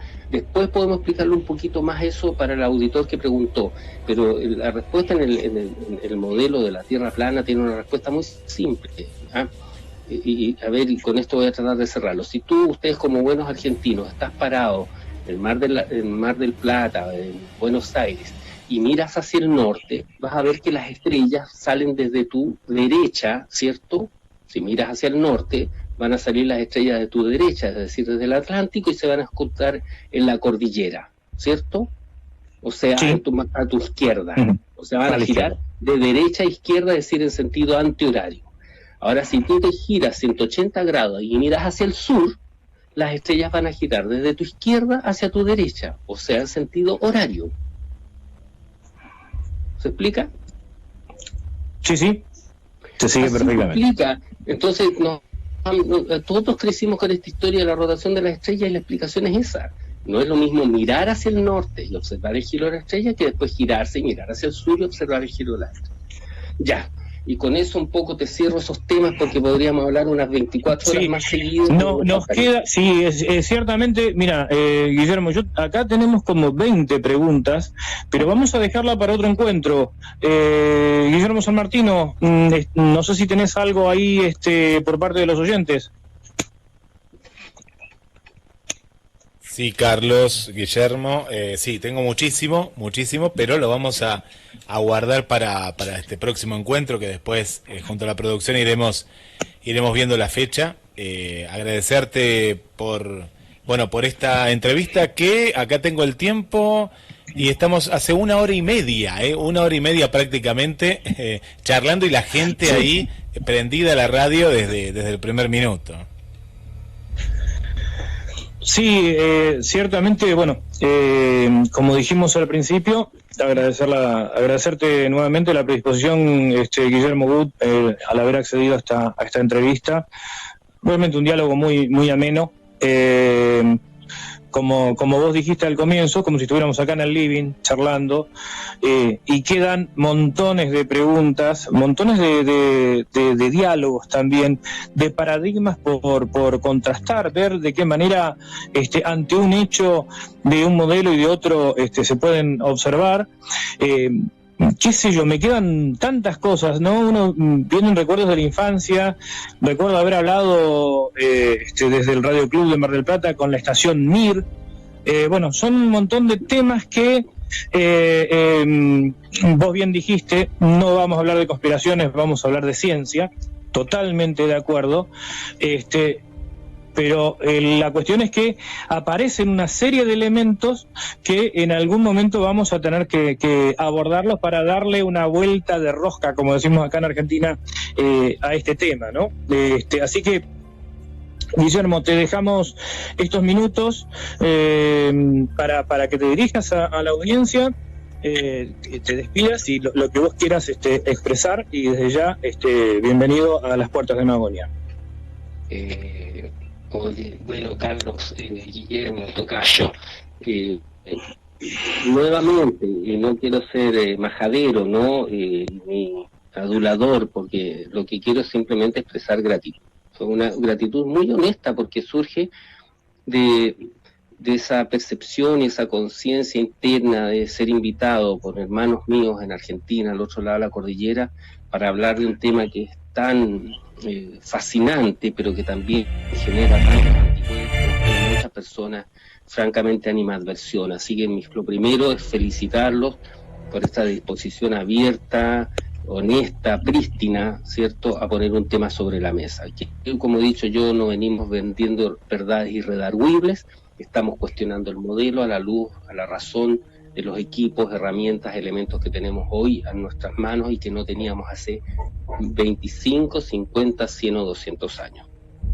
Así que lo primero es mi reconocimiento a ustedes como programa radial.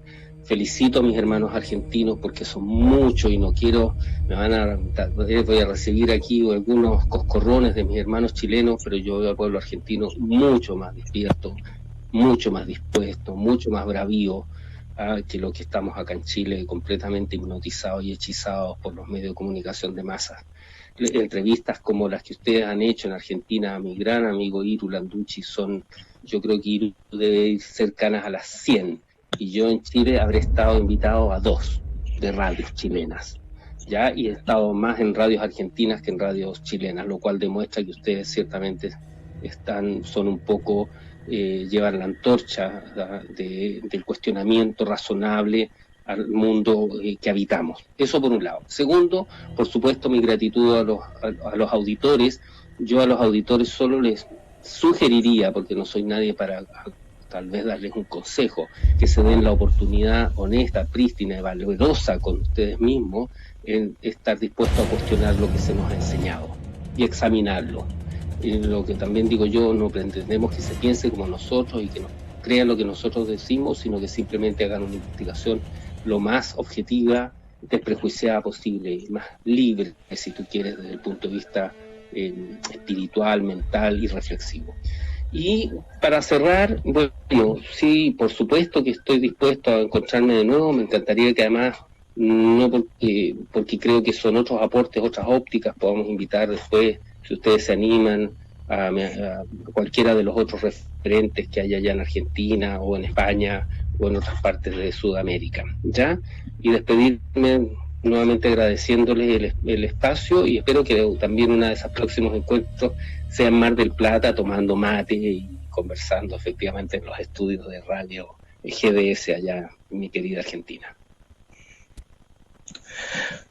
Muchísimas gracias, Guillermo Wood, arquitecto chileno, por haber aceptado esta entrevista y por haber dialogado. Y vamos a continuar en programas sucesivos, y por supuesto invitar también a algunas otras personas, compañeros tuyos de ruta, para poder ampliar este diálogo. Guillermo San Martino. Gracias tocayo, un abrazo hacia Chile y bueno, a la espera del próximo encuentro.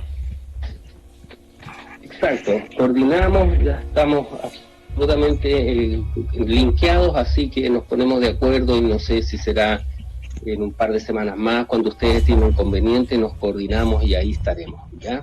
Con mucho afecto y con mucho cariño y por supuesto con mucha alegría también de compartir con ustedes y con sus auditores. Muy bien. Guillermo San Martino, Gracias. ya nos vamos a ir despidiendo. No sé si, a ver, si tenemos algunos mensajes, quedan algunos mensajes pendientes. A ver, podemos elegir alguno de los mensajes. Y por aquí Diego Viegas dice desde luego, la respuesta en el caso de él es no, pero lo interesante será el análisis psicosociológico del por qué este tipo de personajes, como el entrevistado, tienen cierta increíble influencia, dice Diego. Por otro lado, bueno, el Arneira agradece, dice excelente GDS Radio, ya se ganaron un seguidor más de su programa, le mandamos un fuerte abrazo a él. Ricardo Ferreira, él dice, a pesar de que no soy terraplanista, debo dar crédito a quienes apoyan esa teoría porque no sufren lavado de cerebro de los medios o la educación masiva. Puede que estén equivocados, pero si se equivocan remando contra la corriente, se equivocan en la suya y no dejándose llevar por el gran cáncer del colonialismo pedagógico, como decía Arturo Jaureche, que sabemos que Ricardo es un seguidor, o la gigantesca manipulación de la información en educación mundial. Bueno, acá vemos, Carlos, elegí estos mensajes, hay un montón, hay muchísimos que nos siguen llegando, pero justamente vemos la visión de Ricardo, que él dice, yo no soy terraplanista, pero debo dar crédito a esto, ¿no? Al apoyo y a ir en contra la corriente, ¿no? Y el caso de Diego, que justamente se lo plantea desde otro lugar, ¿no? Desde el lugar de la influencia y claro, y es que además nos falta justamente uno de los temas es ver, profundizar un poquito más de los temas, bueno, las preguntas de las comprobaciones que veníamos hablando con Guillermo Wood, y también hacer una especie de análisis semiótico de todo este mensaje. Bueno, como decíamos, nos quedó muy corto el programa. Hoy justamente charlando con Diego Viegas, que es antropólogo transpersonal, sobre estas cuestiones, él decía, bueno, espero el análisis desde lo imaginal. No llegamos porque no nos dio el tiempo, pero queda pendiente para futuros programas. Y como decimos, acá estábamos confrontando modelos en busca de ver cómo se ve una realidad y otra, desde un modelo, desde otro, qué es lo que cuestiona del modelo, digamos, entre comillas, oficial, el terraplanismo, y qué es lo que no, cuáles son los puntos en común.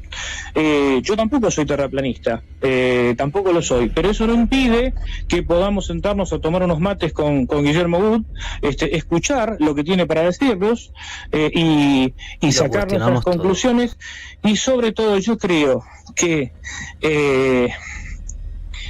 si ponemos el fanatismo por encima de la persona, estamos perdidos. Entonces, este programa aboga por otras cosas, por otros valores. Estamos muy perdidos. El valor del intercambio de ideas, de la toma de conciencia fraterna, de la charla amena. Y bueno, creo que Guillermo Wood nos ha regalado eso, además de haber desarrollado los criterios de, por ejemplo, esto de Eratóstenes, ¿no? Cómo ve el terraplanismo, esta anécdota tan conocida y tan reescrita sobre Eratóstenes, y bueno, muchas otras cosas que nos han quedado pendientes. Carlos, será hasta la semana que viene cuando nuevamente viajemos en este viaje imaginal a las puertas de Magoni. Bueno, pues hasta aquí un poquito, compañeros. Nada, muy bien, Guille, como siempre, con su tempo, con su pedagogía, con su saber estar, ¿no? Ahí intentando reconducir siempre con esa retórica que tiene, que bueno, y con toda su conciencia y su corazón también, que lo conocemos de muy de cerca. Así que bravo, Guille, nuevamente en un medio, saliendo a dar la cara, a explicar y a compartir. Y muchas gracias a todos los que nos habéis acompañado también. Se ha estirado bastante la charla, no sabía yo que se iba a estirar tanto, pero bueno, ya las 2:50 de la mañana aquí en España, creo que madrugo mañana a las 7:30, así que bueno, poquitas horas para descansar, pero nos vamos contentos, habiendo hecho el apoyo, el aguante a Guille, como siempre, que es un auténtico placer. Y nada, vamos a hacer acá una cancioncita. Y por cierto, todavía hay gente que se piensa que estamos viajando por el espacio ahora mismo. En fin, es lo que tiene tantos y tantos años de adoctrinamiento. Y no me quiero olvidar, bueno, hemos subido hoy una entrevista también, que nos hicieron un compañero, un sociólogo de la Universidad de Barcelona, que está preparando la tesis, y ahí nos estuvimos juntando con él y la está preparando. También estaba Rafa Currao, me parece, dándole una mano, así que aquí la podéis escuchar. Y recordar también que estamos en Odyssey Library. Estaré subiendo mañana o pasado el directo que hicimos hace 2 días atrás, que todavía no lo he subido, pero estuvimos aquí ya haciendo directos, así que os invitamos a todos a suscribiros. Y nada, ya mandaros un abrazo gigante a todos y muy buenas noches. Hasta pronto.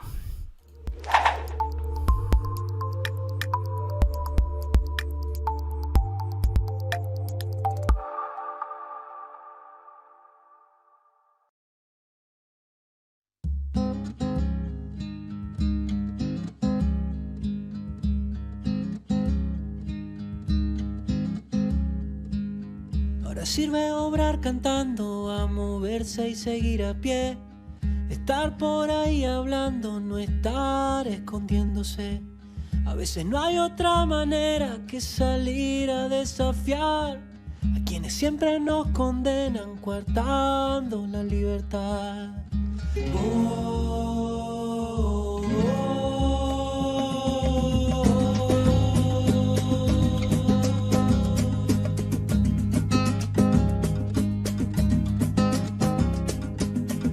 Sirve no estar callado, hay que compartir con los demás, a gritar por todos lados que nos dejen en paz. Es más fácil hacerse fuerte con la certera información que esperar ignorando sin saber y con temor. Y que me dejen vivir sabiendo lo que hacer sin miedo.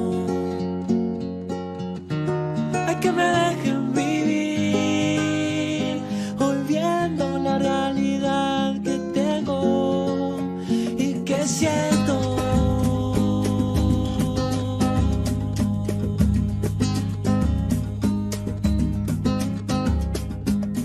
Ahora sirve no estar dormido, más que solo para descansar, que no te pillan por distraído, y más de una señal. El que hoy elige estar despierto es porque valiente pudo ser, o es que poco adoctrinado fue para ver.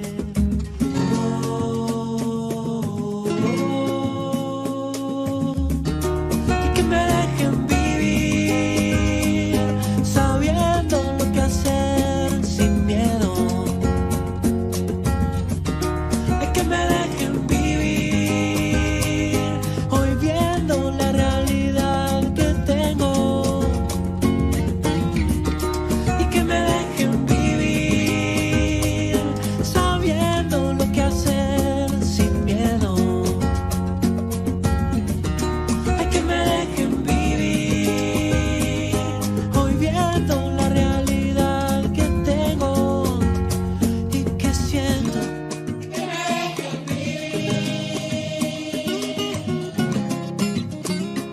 A ver si nos dejan vivir.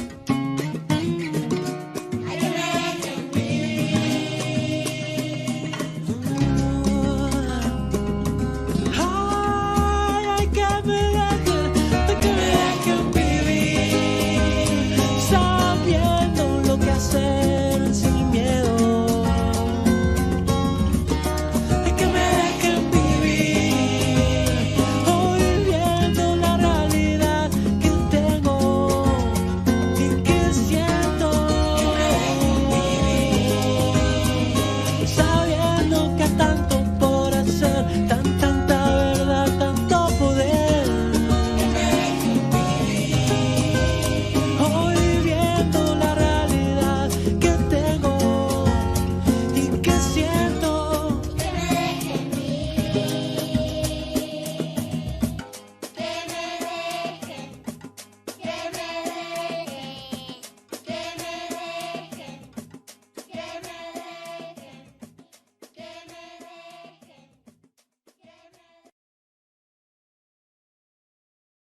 Que nos dejen vivir como queremos, que nos dejen en paz.